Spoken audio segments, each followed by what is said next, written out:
You're listening to Delay of Game on 90.3 KRNU and streaming on the web at krnu.unl.edu.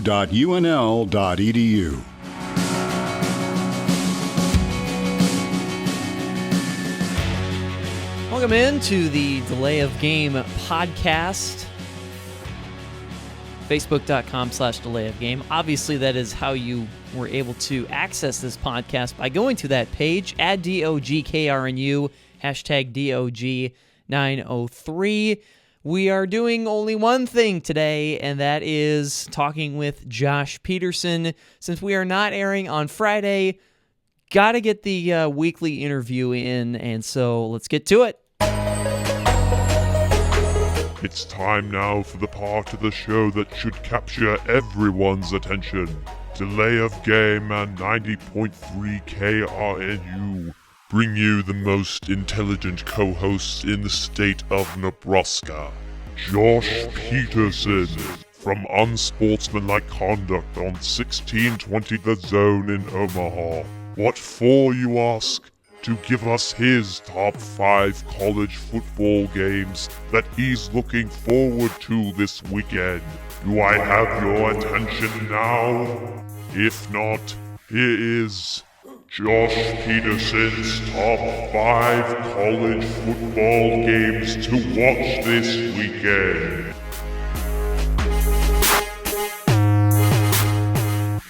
Joining us via the Delay of Game Intensis hotline, the one and the only Josh Peterson. Your Dallas Cowboys, Josh, continue to remain unbeaten on the road, my friend. I know, it's pretty cool. Dallas is on their way to a 6th Super Bowl title. I'm excited. I'm ready to go. I've never doubted them for 1 second.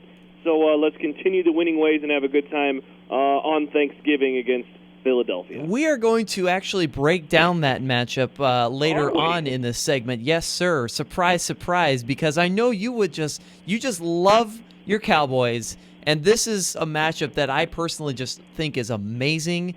It's probably the greatest Thanksgiving matchup that I'll ever watch in my life, maybe. Though there's a lot of my life left, I certainly hope. It certainly just will probably be the greatest ever. So we'll break that down after we take a look at this top 5 that you have put together for us. And without further ado, 2 days to pick from, Friday and Saturday. So let's jump right into it. Joshua, number 5. Hey, don't forget about Thanksgiving neither. You got TCU, Texas, LSU, Texas A&M.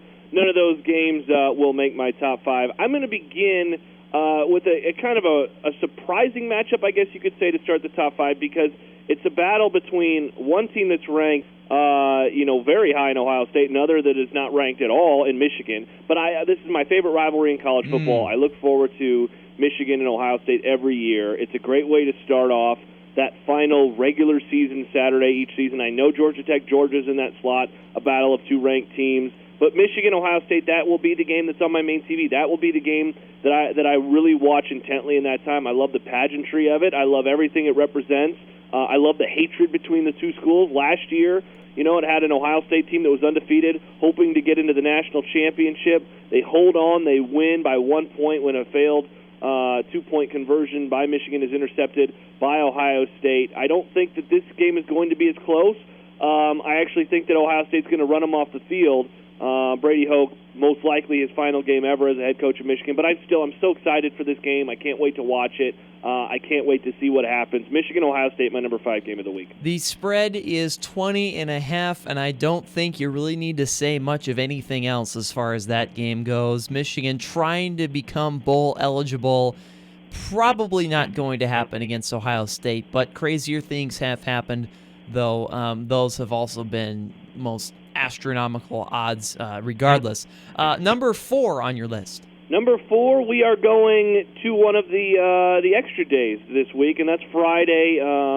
Arizona State at Arizona, a 2:30 kickoff on Fox. Just a really super intriguing matchup between these two Pac-12 South schools. And they've really surprised us this year. Have Arizona State and Arizona. It's going to be interesting to see what happens in this game and what it means overall, because UCLA has Stanford, and so Arizona State, UCLA, Arizona, all 3 teams are 6-2. So with some help, the winner of this game could make it to the Pac-12 championship game because, of course, UCLA defeated both Arizona and Arizona State. Remember that game 62-27 against Arizona State all the way back in September. They beat Arizona earlier this month 17-7, so they hold the tiebreaker. But Stanford certainly could give UCLA a ball game. I don't know if they will, but they certainly could. So I really like this matchup. I think it's a great matchup if you're a Husker fan and you're either drowning your sorrows or you've watched a win over Iowa. You are watching this game afterwards. I'll be on Big Red Overreaction Saturday, so I'll have this on one of the TVs here in the studios, 1620 The Zone. But I'm looking forward to it. These two teams have kind of come off the radar this year, and now they have a shot to get into the Pac-12 championship game. I don't think they will. I think UCLA beats Stanford, but this is still a really intriguing matchup.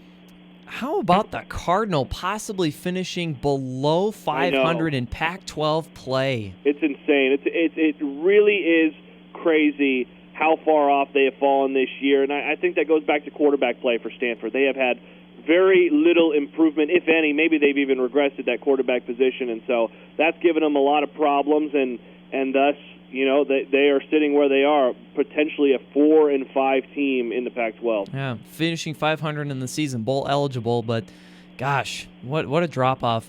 There is no line on Arizona State, Arizona. It's essentially an even matchup. Is it a pick-em or is there no line? There's just no line. There's no line. There's no line. That's really surprising to me. I'm going to look up on my website real fast right now and see if I can find one. I'm just really caught off guard, but it makes sense because both teams they really truly do seem pretty even. Yeah, I found a line that is a pick'em. It opened at 4.5. So yeah, it looks like it's a pick'em right now between these two teams. Yeah, crazy stuff. Number 3 now. Number 3, we go back to Saturday, and this is a game. We've had a few of these games, Ryan, throughout the year where before the season I wouldn't have put this anywhere near my top 5, and yet here it is, Minnesota at Wisconsin. Ooh. For the Big Ten West. That game in Wisconsin. And how about this? The Big Ten Network getting this game. I believe that our colleague and friend Kevin Kugler will be on the call. So yes. Good for him getting a battle of two ranked teams going for the Big Ten West. Mirror images of each other in a sense. I think Wisconsin is certainly the better version between these two teams, but it's a very interesting matchup. And Nebraska fans and people who cover the team, like you and I, have seen these two teams the last 2 weeks, so we know exactly kind of what they're going to bring to the table. Of course, Melvin Gordon on his way to a Heisman finalist season. Let's see if he can actually win that award as a running back. It's very tough to do in this day and age. And then on the other side of the ball, Minnesota. David Cobb, who knows if he will get a chance to play. Of course, the injury against Nebraska. And then, Leidner at quarterback, he made a lot of plays with his feet. I don't know if Minnesota can do that for a second straight week. I like Wisconsin here, and I like them to win and then go in and set up a huge matchup between them and Ohio State in the Big Ten championship game a week from now. And a few weeks ago, if you would have told me it would have been Ohio State-Wisconsin, I would have said, yeah, that's possible. I don't think it'll happen. Now, not only is it possible, it's most likely going to happen, and I think that they could beat the Buckeyes. So I think that this is a really intriguing game in the middle of the day. Florida State is not making my top 25. Michigan State, Penn State is not. Notre Dame, USC, also not. Lots of good rivalry games, but this is the game that I'll be watching for, second. I have another game that I'll have in front of this, but there are some really interesting games at that 2:30 slot. But I like Minnesota, Wisconsin there, third overall in the afternoon. So I'm also assuming that Georgia Tech is not making your top 5 either. The top 25. Sorry, Georgia Tech. That's okay. Wisconsin, a 13.5-point favorite in this game, and huge props to Kevin Kugler for getting probably the biggest Big Ten West game ever this season. I guess outside of Nebraska, Wisconsin, although that one just kind of turned into a blowout. But this one is going to be totally, totally awesome to watch. I can't wait. And then, of course, if Wisconsin wins, which more than likely they will, then we're really just set up for some great football between the Badgers and Buckeyes. I think them versus Ohio State would be a fantastic matchup. Oh, yeah, and we will certainly talk about that next week if that were to happen, more than likely here. All right, number 2 on your list. Number 2, the Egg Bowl, Mississippi State, Ole Miss. Now, this game has lost a bit of its luster with Ole Miss getting not even beat, but absolutely blown out last week, 30-0 against Arkansas. So this game has definitely lost a lot of its luster. Ole Miss losing 3 out of their last 4 games to LSU 10-7, Auburn 35-31. They beat Presbyterian, and then, as I just mentioned, the Arkansas game. And then on the other side is Mississippi State, a team that certainly has had a good resume early in the year. I personally have felt like they peaked a while ago. They lose to Alabama a couple weeks ago. They beat Vandy last week 51-0. Good on them. But I actually like Ole Miss in this matchup. I like Ole Miss partly because they're at home and partly because I'm just not really buying into Dak Prescott and Mississippi State at this point in the season anymore. And I mean, it feels weird saying that because it's not like anyone should be buying into Ole Miss a ton right now either.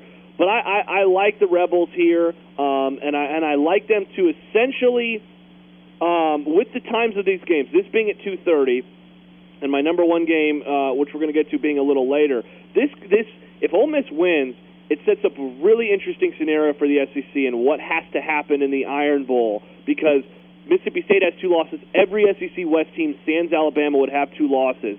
And you wonder what the selection committee would do if Auburn were to upset Alabama in the Iron Bowl. So I like Ole Miss here. I like them to add just a little bit more chaos, a little bit more 2007 flavor to the 2014 college football season.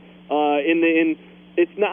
I guess you could still probably call it the biggest egg bowl of all time, but it's definitely not what we thought and maybe hoped for a month ago when this could have been a clash of 2 top 3 or 4 teams, maybe even top 2. Yeah, definitely. Mississippi State favored by 2 in this one. Kind of surprised you're going with Ole Miss a little bit, mainly given how Arkansas just literally shut them down this past weekend. So I will say this, Ryan. I think Arkansas right now is the second best team in the West. In the SEC West, I think that they are better than everyone except for Alabama right now. I think that they're playing at that level of football. You look at the scores of their games.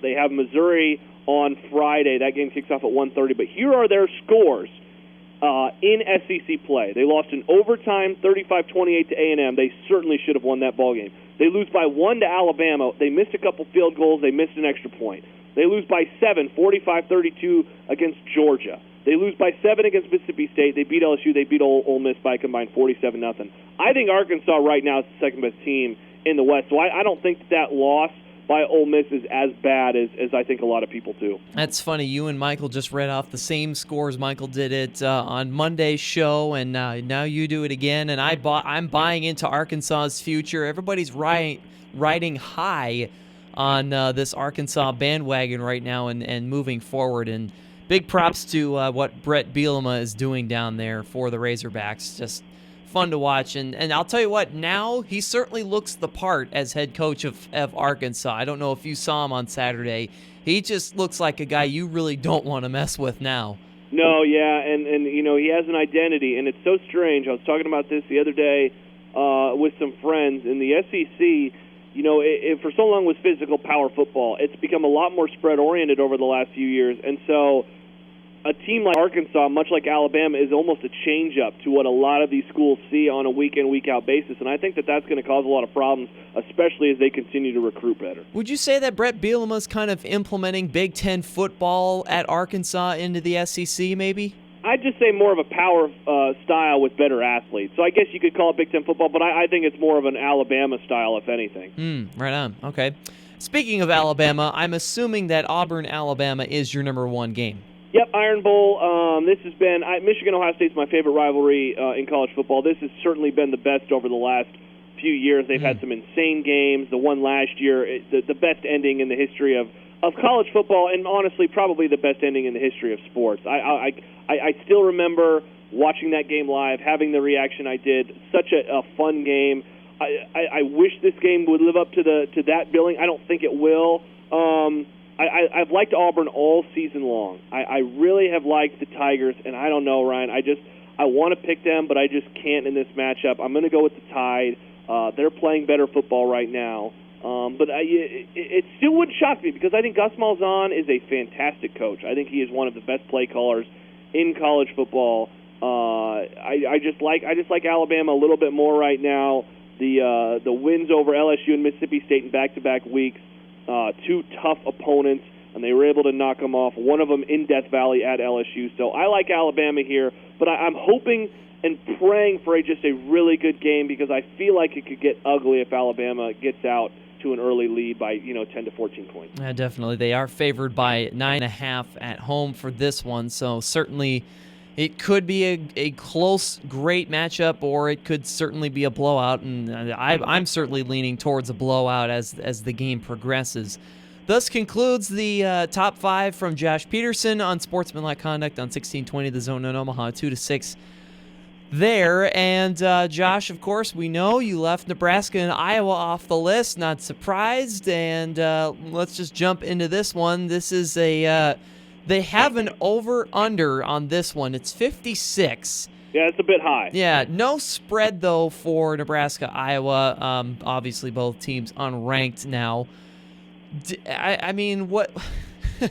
Oh, gosh. No, the spread, Ryan, I have Iowa -1. Oh, okay. -1. Okay, fair enough. There you go. So, some places it's also a pick 'em, but most places Iowa -1. Yeah, all right, fair enough. But anyways,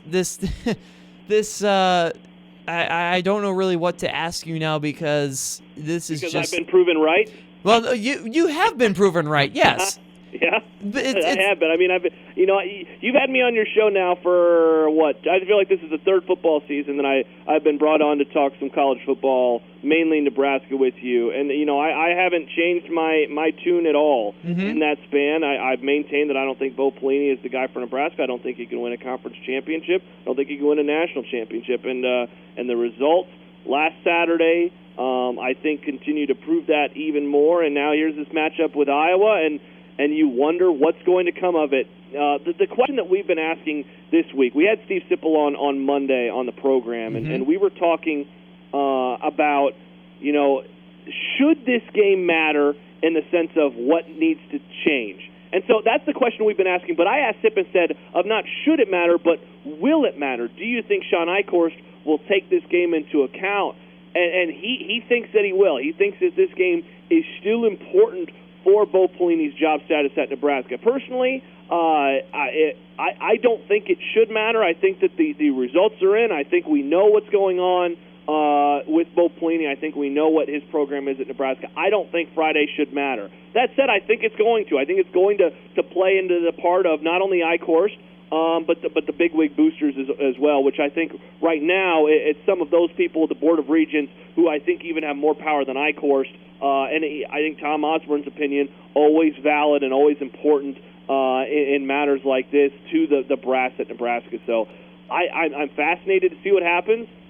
I'm wondering if I'm going to be working on Saturday. I'm wondering if I'm going to be covering some sort of news conference or press release here on the Zone. I'm fascinated to see what this week brings us. Yeah, definitely. I agree. We asked, we had a poll on our Facebook page. We asked, should Bo Pelini be fired? 7 people said yes after the Iowa game. 5 people say let's wait until after the Iowa game, see what happens. 3 people are undecided. 12 people say absolutely not. And 17 people say if he doesn't make changes below him, a.k.a. John Papuchis, Tim Beck, etc., then yes. I want to get your thoughts on that. If Bo Pelini isn't fired, should there be changes underneath him? I obviously think yes. I would certainly hope that you would say yes. I mean, I guess so, but we talked about this, Ryan. That's a bad idea. It's putting lipstick on a pig. It's all of those metaphors. That will not change anything for the program. Nebraska's long past that. He's changed both coordinators in his time at Nebraska. He's changed a lot of the position coaches in his time at Nebraska. But as long as he is the head man, Nebraska is still going to have a lot of the same problems that they have had since he's been at Nebraska. So yes, if you're giving me the option of Bo Pelini stays and he changes coaches, would that help Nebraska? I guess, but I don't think it's going to get him over the hump by any means. And I don't know who he's going to hire. I don't know who is willing to come to Nebraska with all of the worries, all of the question marks about his job security. Yeah, I was just going to ask you that because yesterday, or on Monday, I should say, we went through 2 lists compiled by John Kipper, Doug Lowry, and then I added a few more.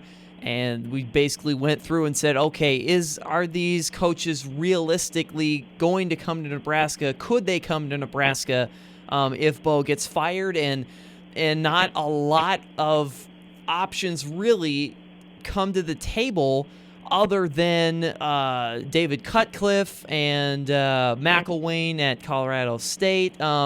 I personally, like Kyle Whittingham of Utah. Is there anybody that's out there that you really see as a good fit for Nebraska?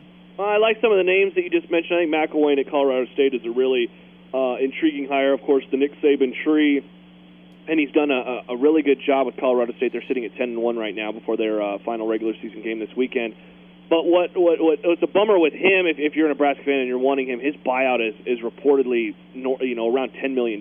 So that would be interesting to see how that would be handled. And I think that the Jim Tressel name is going to be there, and there's always these reports that he is interested in Nebraska. Those go back to last year.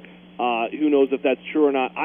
One of the more intriguing names for me is a name it's kind of off the radar. There are people who talk about it, but it's not out there, in the known for a lot of people, and that's Joe Moglia, who I can't remember if we've talked about him on your show.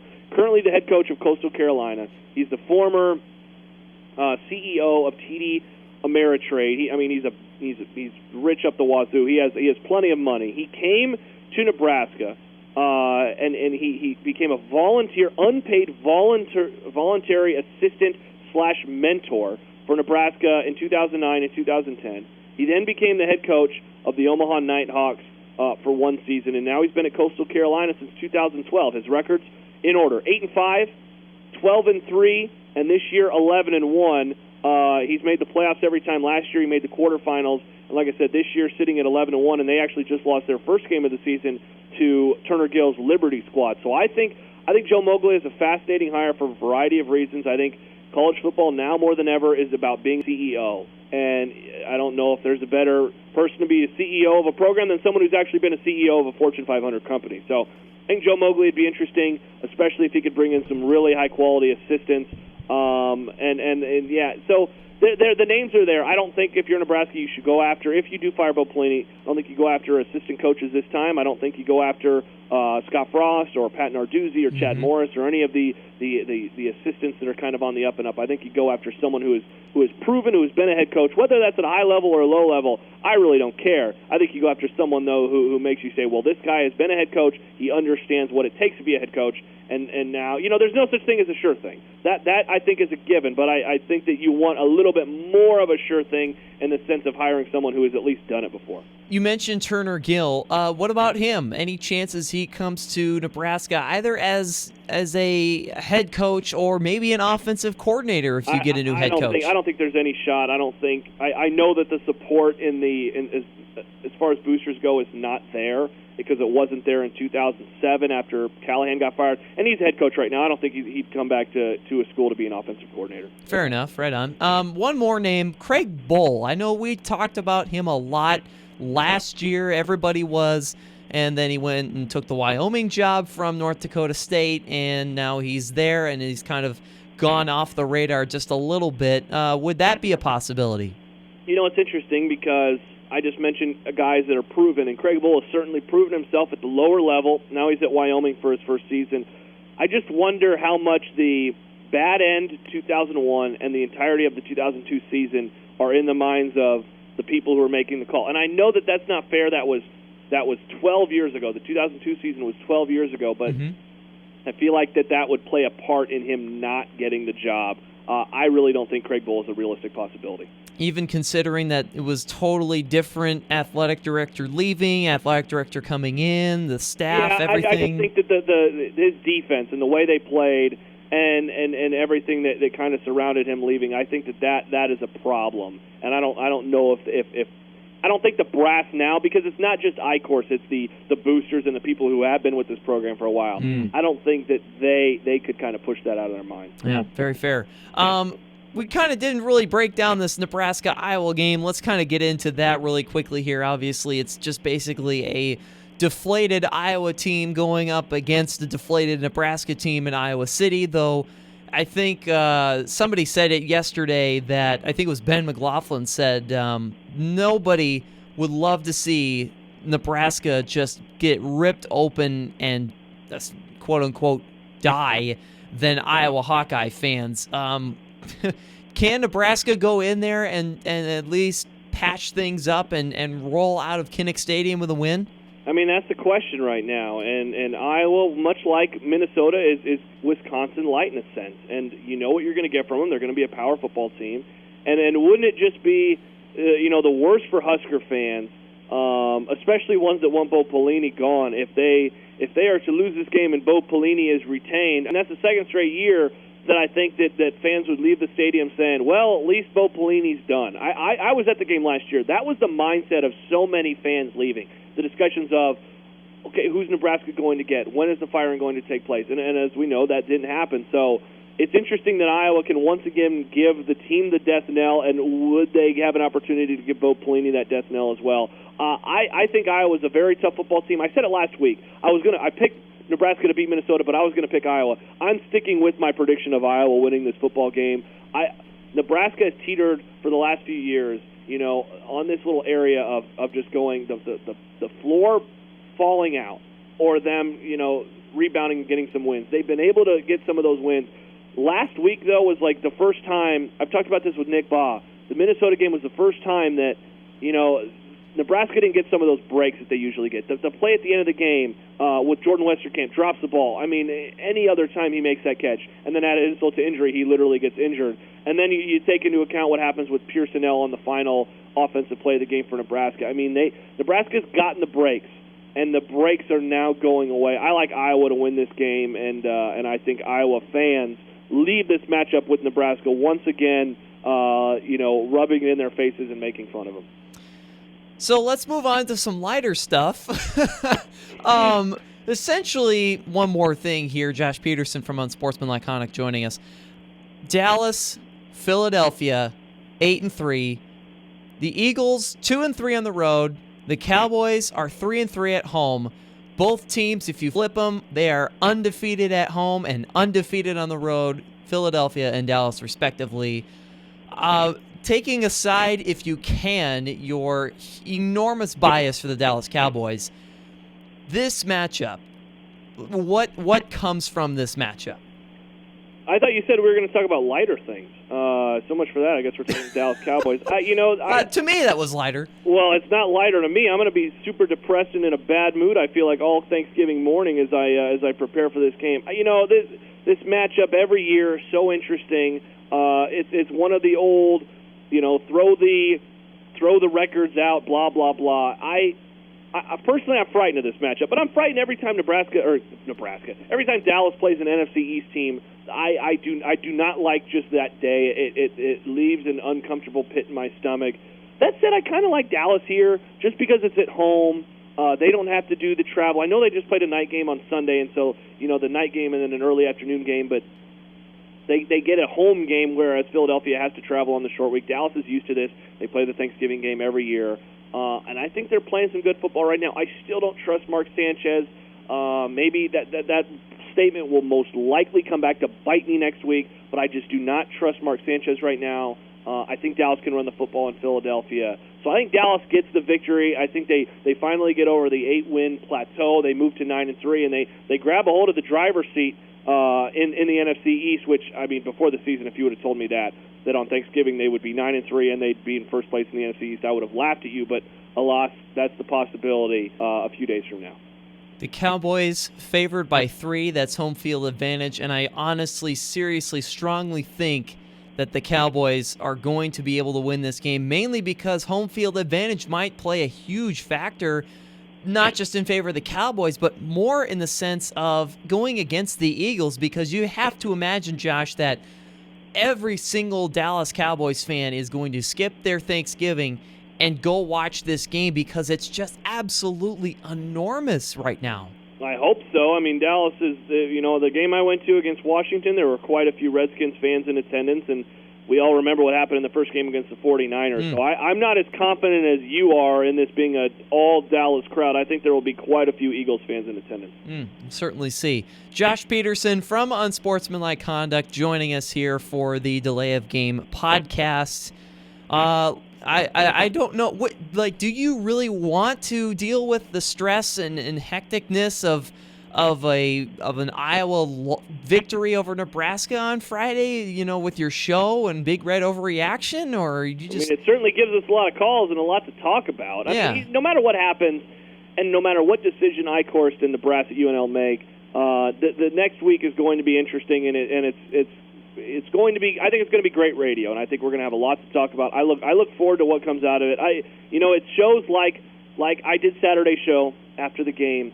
It shows like that, like Monday's show, when I know everyone is tuning in, that I look forward to. I like the challenge of knowing that, hey, it's my voice and my partner's voice, whoever that is. It was Nick Baugh on Saturday. It was Chris Whitney on Monday. It'll be John Bishop next week it'll be John Bishop almost every day. I like knowing that people tune in and they want to hear what we have to say. They want our opinion on this type of stuff. I like knowing that the people that care about their teams are tuning in. So like I said last week, I want whatever the best story is. Whatever is most interesting, whatever brings out great conversation, great writing from the newspaper guys, from the online guys, great radio, great calls. I want that. So whatever that means, I'm rooting for that on Friday. Oh, fair enough. I guess I have to say the same, because it seems as if we have been getting a little bit more attention, too, with all the stuff that's going on. Well, that's because you're famous and you have the calls of the week every week. So, I mean, people know your name now. They don't know who Josh Peterson is, but Ryan Swanigan, now that's a guy people can look up to. I think you better double-check that there. I think that's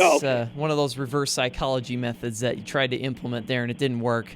So, but anyways, Josh Peterson, as always, a huge thank you, sir. What are you having for Thanksgiving? Turkey and ham, and I'm meeting the lady friends. I'm meeting her extended family for the first time, so that should go just swell. Oh, as I'm trying to watch Dallas play in the league. Oh, that is brilliant! Oh my gosh. Well, sir, I wish you the best of luck in trying to eloquently manage that situation. I appreciate the kind words. Thank you, Ryan. Josh Peterson, Unsportsmanlike Conduct, 2 to 6, Monday through Friday, and we will, of course, talk to Josh next week. Thus ends the Delay of Game podcast, facebook.com/delay of game @DOGKRNU on Twitter. We'll be back on Monday at 4, and we will have every single reaction possible all prepared and ready for you between Nebraska and Iowa. Until then, we will see you on Monday. This has been the Delay of Game podcast.